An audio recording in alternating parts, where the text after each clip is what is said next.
இன்னைக்கு வெற்றி நாயகிகள்ங்கிற ஈவெண்ட் இங்க ஆர்கனைஸ் பண்ணிட்டு இருக்கோம். இது பெண்களின் திறமைக்கான ஒரு பயணம். இதை தொடர்ந்து பெண்களை என்கரேஜ் பண்ற வகையில, உமன்ஸ் எம்பவர்மெண்ட் என்கரேஜ் பண்ற வகையில நவம்பர் 8ஆம் தேதி கொடிஷா வளாகத்துல ஒரு சீஸ் வேர்ல்ட் ரெக்கார்டுன்னு சொல்லி பெண்களை போற்ற விதமா ஒரு தாய்மைங்கிற வேர்ல்ட் ரெக்கார்டை நாங்க ஹியூமன் ஃபார்மேஷனை அங்க ஆர்கனைஸ் போறோம்.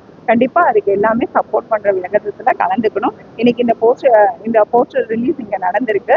இதுல லயா மேமும் ஃபெமினைன் கோமதி மேமும் எங்க கூட கலந்துட்டு இருக்கிறது எங்களுக்கு ரொம்ப மகிழ்ச்சியை கொடுக்குது. கண்டிப்பா நீங்களும் எல்லாருமே இந்த உமன் எம்பவர்மெண்ட் சப்போர்ட் பண்ணுவீங்கன்னு எதிர்பார்க்கிறோம். நன்றி, வணக்கம். முனைவருக்கு ஒரு 55 கேட்டகரியில செலக்ட் பண்ணி 70 பேருக்கு இங்க அவார்ட்ஸ் ப்ரெசென்ட் பண்ணிட்டு இருக்கோம் சார். இன்னைக்கு பெண்களுக்கு ஊக்குவிக்கிறதுக்கு ஒருத்தர் இருந்தாங்கன்னா அவங்க நிச்சயமா ஒரு நல்ல ஒரு இடத்துக்கு போவாங்க. அதுக்காக பெண்களை கௌரவப்படுத்துறதுக்காக இன்னைக்கு நம்மளுடைய கோயம்புத்தூர்ல வெற்றி நாயகிகள் அப்படிங்கிற இந்த விருது வழங்கக்கூடிய நிகழ்ச்சியில கலந்துக்கிறது பெரிய மகிழ்ச்சி. இதே மாதிரி இதே சப்போர்ட்டை நவம்பர் 8ஆம் தேதி நடக்கக்கூடிய பெண்மையை போற்றும் விதமாக நடத்தக்கூடிய தாய்மைக்கான ஒரு ஹியூமன் ஃபார்மேஷன் நடக்குது. அந்த நிகழ்ச்சிக்கும் பெரிய சப்போர்ட் தரணும்.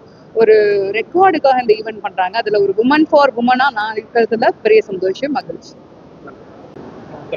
ரசிகா ஈவெண்ட்ஸ்க்கு நான் பாராட்டு தெரிவிச்சுக்கிறேங்க. ஏன்னா ஒருத்தங்க மற்றவர்களுக்கு அங்கீகாரம் கொடுக்குறாங்க அப்படிங்கிறதுக்கு ஒரு பெரிய மனசு இருக்கணும்.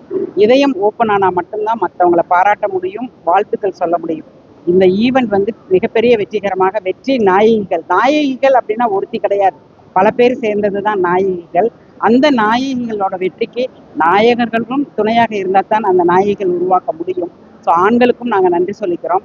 வர 8ஆம் தேதி தாய்மையை போற்ற விதமா, ஏன்னா அது பெண்மைக்கே உண்டான விஷயம் தாய்மைங்கிறது, அதை உலக சாதனையாக எடுத்து பண்ணக்கூடிய ரசிகாவுக்கு வாழ்த்து சொல்லிக்கிறாங்க. எல்லா பெண்களையும் அந்த நிகழ்ச்சியை கலந்துக்க சொல்ற மாதிரி அன்போடு அழைக்கின்றோம்.